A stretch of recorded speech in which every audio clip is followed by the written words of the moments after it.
Bom dia, pessoal. Tudo bem? Hoje, o meu grupo, que é composto por mim, pelo Gabriel, pela Laura, pelo Marcos, nós iremos falar a respeito do mastocitoma. Bom, mastocitoma é uma neoplasia cutânea que normalmente aí na rotina clínica acomete os cães, né?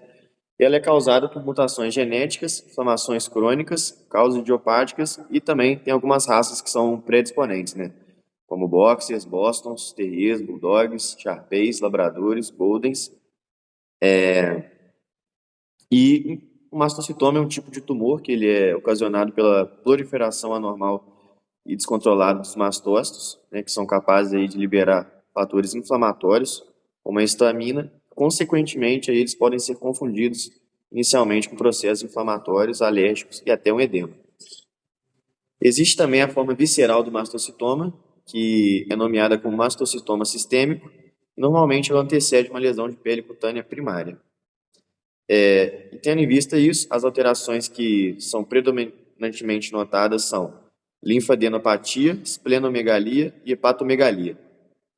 Então, gente, eu vou falar sobre os sinais clínicos do mastocitoma. O mastocitoma ele é composto por lesões cutâneas, como nódulos únicos e múltiplos. Ele também tem o crescimento variável, pode ser lento ou agressivo. Esses nódulos também contêm a presença de alguma inflamação, podem ter ulcerações e coceira. As lesões podem ser firmes ou macias, isso deve ser avaliado para saber de qual mastocitoma a gente está falando. Os efeitos sistêmicos do mastocitoma são causados pela liberação de histamina e de heparina. Os efeitos da liberação de histamina e heparina são o prurido intenso e o edema local ou generalizado. Causa também vômitos, inapetência e apatia com ulcerações gástricas. Em casos graves, pode causar a anafilaxia.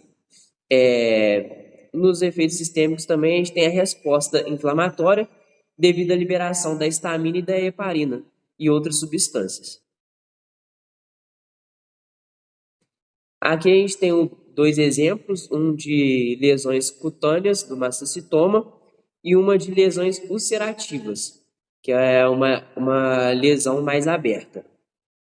O diagnóstico de mastocitoma ele pode ser feito por citologia aspirativa com agulha fina, que é o meio mais rápido e barato. Nesse meio a gente pega uma seringa e uma agulha fina, a gente insere localmente na neoplasia, faz a aspiração dessa neoplasia e joga numa lâmina. Depois de jogar os resíduos encontrados ali numa lâmina, a gente faz a avaliação desse conteúdo na lâmina. É, Também tem a forma da biópsia e exame histológico, que pode ser de forma incisional e excisional. Na forma incisional, a gente tira uma parte desse tumor, uma pequena parte desse tumor, e faz os exames para ter a confirmação da graduação desse tumor. No excisional, a gente retira o tumor por inteiro e faz a avaliação também para saber o nível de tumor e qual a classificação desse tumor.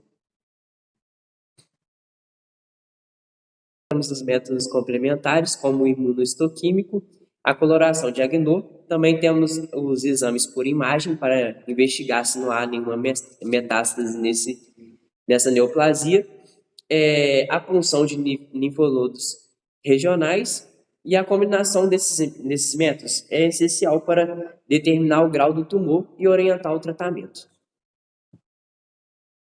Eu vou falar agora sobre o tratamento, e para um tratamento eficaz de tumores, especialmente mastocitomas, o diagnóstico preciso do grau tumoral é crucial.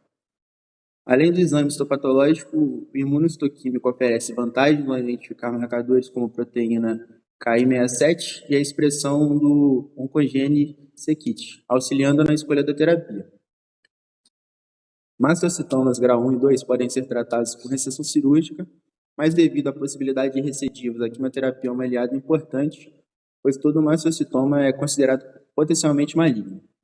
A combinação de cirurgia com margens livres e quimioterapia, geralmente vinblastina e prednisona, aumenta a sobrevida dos pacientes. Agora, fala um pouquinho das novas perspectivas de tratamento. Inibidores de tirosina quinase e medicamentos como mesilato de mazatinib, o Masivet, demonstram alta eficácia em tumores de mutação do c-KIT.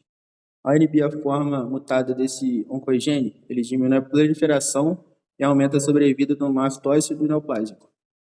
Estudos indicam seu potencial antimetastático na prevenção de recidivas e metástases em mastocitomas cutâneos de grau 2 e 3, não operáveis ou recorrentes.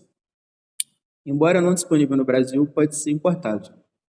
A eletroquimioterapia é uma opção recente na medicina veterinária brasileira e ela se utiliza a eletroporação para aumentar a permeabilidade da membrana celular, otimizando a entrega de quimioterápicos e aumentando a citotoxicidade das células. Demonstrou eficácia comparável à cirurgia, sendo uma alternativa, especialmente para nódulos pequenos. Pode ser combinada com quimioterapia convencional e inibidores de tirosina quinase.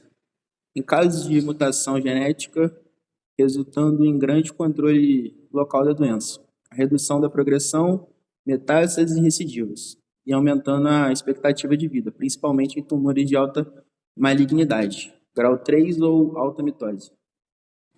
Bom, gente, eu vou falar da prevenção e da profilaxia do mastocitoma. Na verdade, não existe uma prevenção ou profilaxia específica e que seja comprovadamente eficaz contra o desenvolvimento dos mastocitomas. Mas a gente consegue aí ter algumas medidas que podem ajudar nessa detecção precoce e na redução do risco. Por exemplo, em cães, a gente tem um monitoramento contínuo da pele, que é ver mesmo o histórico pessoal ou familiar de tumores cutâneos que devem ser avaliados com frequência, verificar os nódulos ou lesões que mudam de tamanho, cor ou textura, evitar traumas repetitivos na pele. Alguns mastocitomas podem surgir em áreas de irritação crônica ou traumatismo, controle de alergias e inflamações crônicas. Os matócitos estão envolvidos na inflamação. Animais com dermatite, alergia crônica, devem ser também bem controlados. Dando seguimento também no que o Lucas falou no início, sobre a genética e as raças que são predispostas, o boxer, o bulldog, labrador, retriever, o golden. Evitar o cruzamento desses animais com histórico familiar de mastocitomas, porque pode ser uma medida preventiva a longo prazo. E em gatos, que não é tão comum, mas pode ocorrer os mastocitomas na pele ou no baço, de forma visceral. E aí, dessa forma, a gente pode prevenir aí fazendo exames veterinários anuais, semestrais, que ajudam a detectar essas lesões precocemente.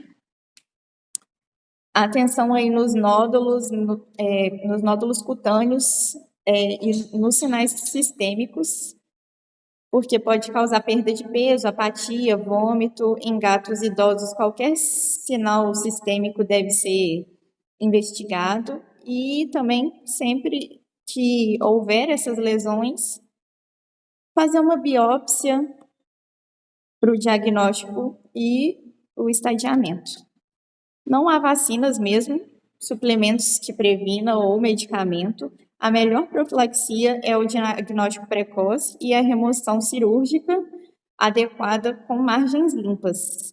Em casos de tumores agressivos, pode-se usar quimioterapia, radioterapia ou inibidores